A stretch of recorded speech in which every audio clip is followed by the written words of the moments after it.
Our final speaker is Dr. Armin Raznahana. He's a tenured senior investigator at the National Institute of Mental Health, and he also submitted a pre-recorded session.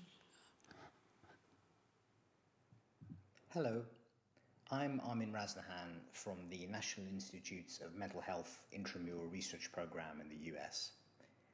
Many thanks to the organizers for giving us the opportunity to share our work with you in this symposium, and thank you all for coming. My apologies that I can't be with you there in person as I planned, but I hope this pre-recorded talk helps cover some of the work that I would have presented, and please do feel free to get in touch with me down the line if you have any questions. Today I'm going to be sharing some recent studies published and some work underway that test for sex differences in human brain organization and their potential relevance for health-related outcomes. So a core motivation for doing these studies is that numerous brain-related health outcomes are known to show profound sex differences in their prevalence, presentation, and prognosis. I'm showing several such conditions here ranked by the sex difference in their prevalence. Now, these differences are likely to reflect a complex mix of biological and sociological contributions. But evidence for a partial contribution from biological factors at least comes from several observations. First, that these sex differences often influence multiple seemingly distinct, phenomenologically distinct diagnoses, that these sex differences emerge with a stereotyped developmental timing, and that they show considerable stability across different historical epochs and societal settings. And taken together, these observations suggest that, well, maybe there's an intersection between sex differences in human brain organization and sex differences in neuropsychiatric risk. And today I'm going to share two linked approaches that we've been taking to try and get at this question. First, I'll present recently published work using in vivo structural MRI to test for sex differences in regional grey matter volume. And then I'll end with some work about to be submitted where we use post-mortem single nucleus RNA-seq to test for sex differences in cellular features of the brain within regions of sex-biased brain volume. First, though, it's important to cover some important conceptual housekeeping before we go further. Just to emphasize that I'm going to be focusing here on the biological construct of sex rather than the psychosocial construct of gender, although these are entangled and hard to unpick in humans. Second, I'm going to be using a binary definition of sex in this talk, where males are individuals with XY chromosomes and testes, and females are individuals with XX sex chromosomes and ovaries, but this is a simplification. Third, I'm going to be talking about trait differences rather than dimorphisms. So height is a trait that shows a difference.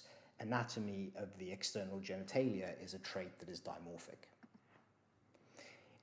Fourth, it's important to bear in mind throughout this talk that when I describe a difference, when we as a community describe a difference, that in and of itself tells us nothing about the potential causes or consequences of that difference.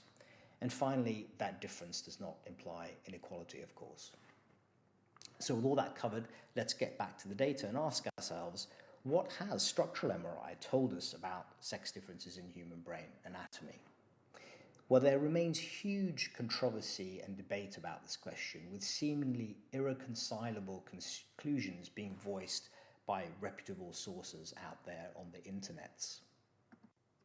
And we've been trying to shed some empirical light on this tension by taking a deep dive using large public data sets in work led by three members of our team shown here, Alex Desashen, Siwon Liu, and Xiao Li. And Alex has recently moved on to start her fabulous new lab at the National Institutes of Aging, and I'd encourage you all to check her out. So to start with structural imaging, we tried to tackle this by combining data from multiple large independent studies. So combining findings of sex differences independently reported in different data sets, we've shown that humans do indeed appear to show reproducible sex differences in regional grey matter volume above and beyond sex differences in overall size. And I'm showing you that in these surface views here on the left and in volume axial slices on, mostly axial slices on the right. The regions in blue have been reported to be relatively larger in females than males, and the regions in red have been reported to be, on average, relatively larger in males than females across multiple different studies, the Human Connectome Project, UK Biobank, and a German cohort. And the distribution of these sex differences in regional grey matter volume is highly reproducible within and between data sets, and appears to be concentrated in cortical systems that are functionally specialized. So these blue regions of female-biased volume are statistically significantly overrepresented within the dorsal attentional and somatomotor networks, whereas these red regions of male-biased volumes tend to be concentrated within networks activated during face processing and the salience resting state network. And strikingly, the dorsal attentional network, somatomotor network, and salience network have been recurrently implicated in the biology of multiple sex-biased psychiatric disorders, hinting perhaps, at least consistent with the notion that regions of sex-biased organization in the human brain spatially intersect with systems that are important for determining neuropsychiatric outcomes. Although this spatial correlation is purely observational, there's no causal information in there at all. Different experiments need to be done to establish if these volumetric sex differences have any functional relevance for sex differences in neuropsychiatric outcomes. But I think they are nevertheless useful because they highlight a recurrent spatial signal that can then be used to guide more targeted experiments. And I'm going to give an example of that in the next set of slides, where we use this spatial map as a spotlight to inform where we dissect tissue from the human brain to try and address the question of whether there are sex differences in the human brain at the cellular level of organization. And this work was led by Alex Desashen, who, as I mentioned, has started a new lab at the National Institutes of Aging, with incredible support from a wonderful team of colleagues, Mark Cookson at the National Institutes of Aging, and Stefano Marenko and Pavan Alec at the National Institutes of Mental Health Human Brain Collection Core. And this is the experimental study design that the team pursued. We began with a conjunction map of sex differences in regional grey matter volume between the Human Connectome Project and the UK Biobank. And these regions in yellow are areas which showed relatively male-biased grey matter volume, and the regions in blue are regions that showed relatively female-biased grey matter volume.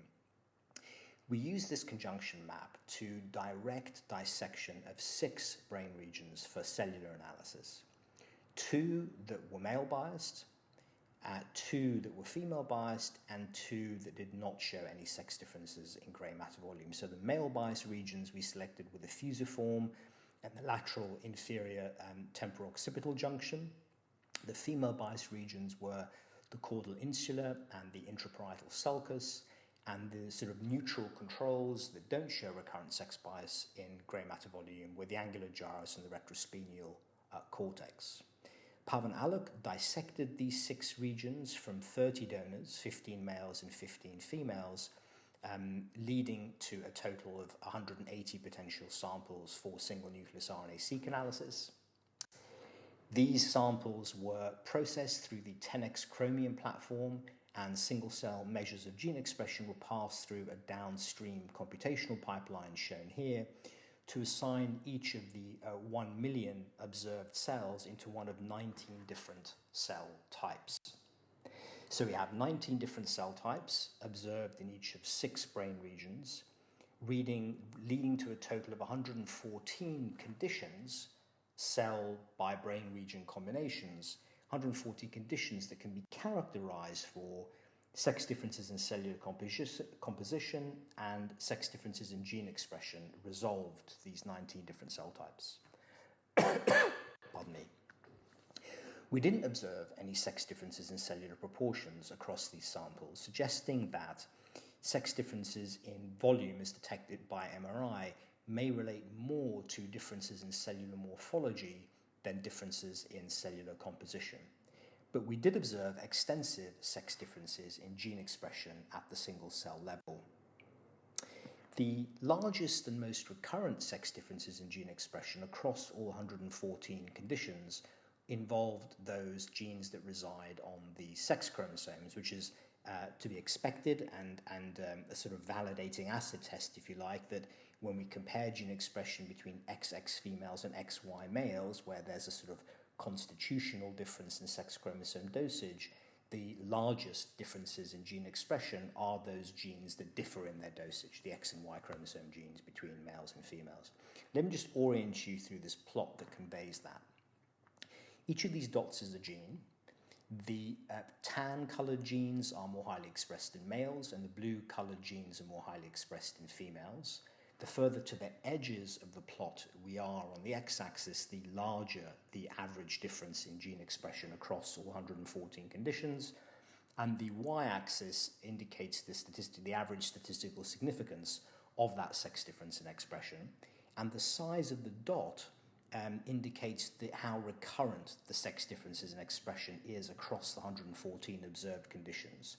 And the shape of the dot indexes the genomic location of the gene. So here in the top right, these triangles are all Y chromosome genes that don't exist in females but do exist in males.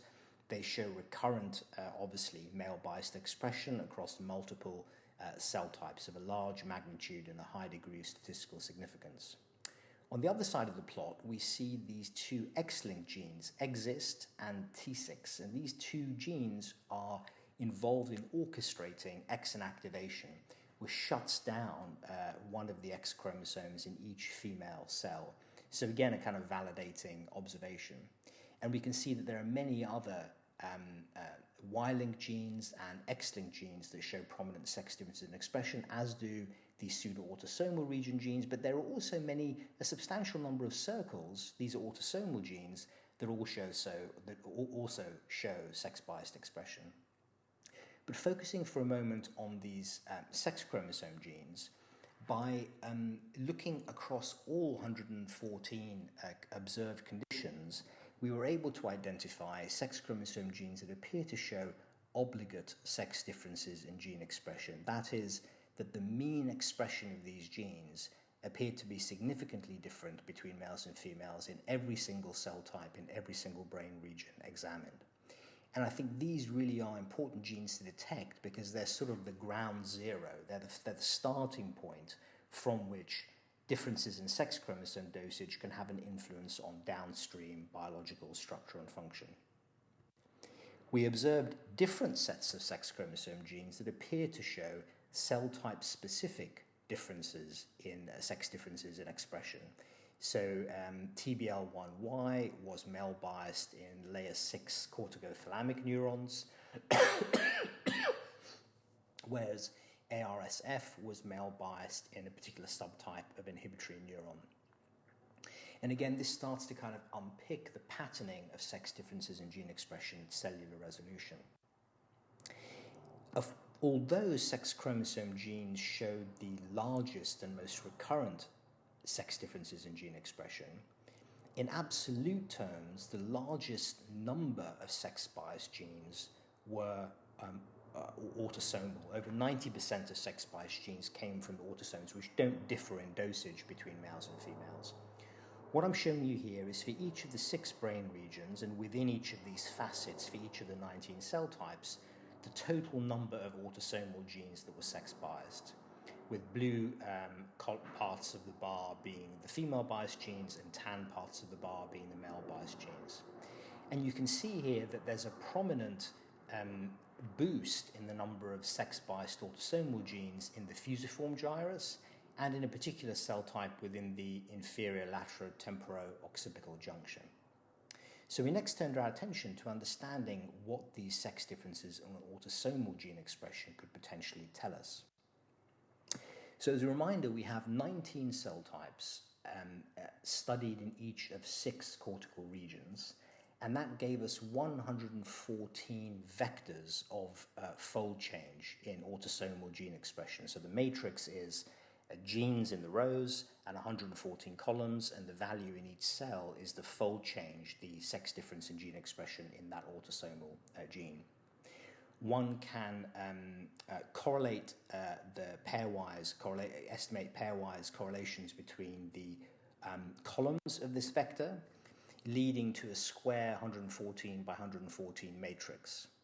And what this matrix depicts is the similarity in the fingerprint of sex on autosomal gene expression between all unique combinations of cell types and brain regions. And one can cluster this matrix to find a lower dimensional representation of how sex influences autosomal gene expression. We found that although there are 114 potential distinct fingerprints of sex on autosomal gene expression, these can actually be compressed into about 13 major modes. And some of these modes are shared by the same cell type in different regions, and other modes are more about which brain region you're estimating the sex differences in.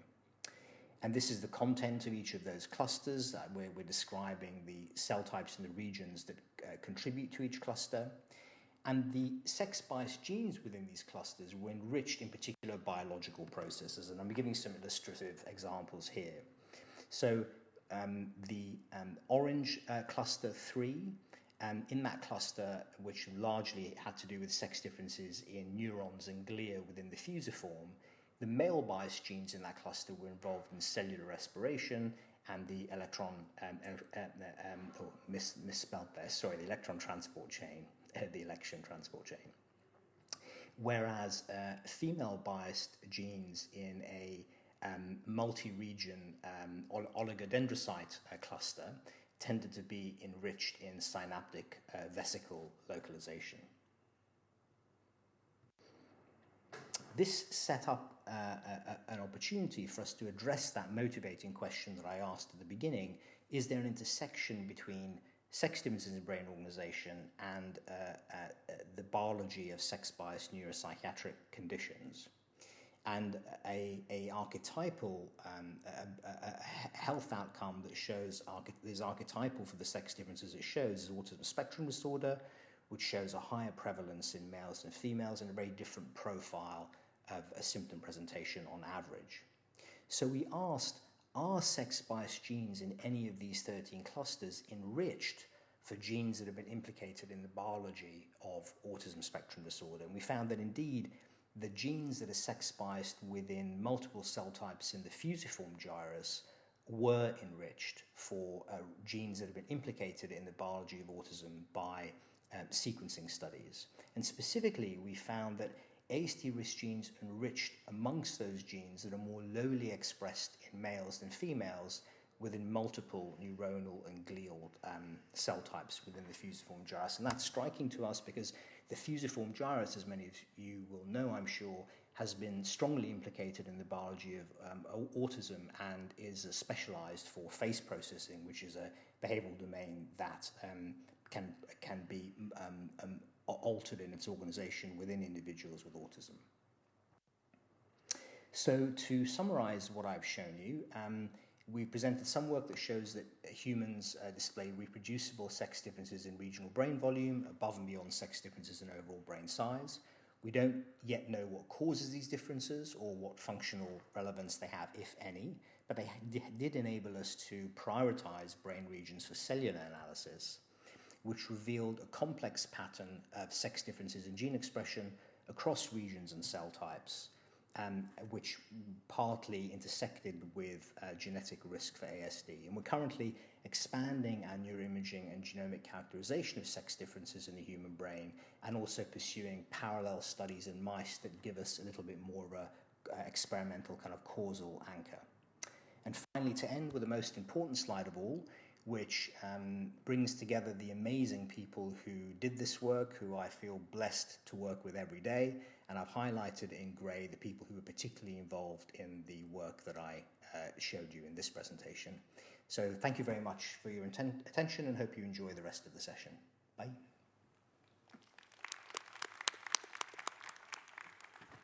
So that was our last speaker. Thank you so much for attending our symposium. I did see that there were some additional questions on the app, but we're already running behind, so Some of them were also targeted at the speakers who couldn't make it today. So I do encourage you to email them with your questions, or email us as well, or come up to us.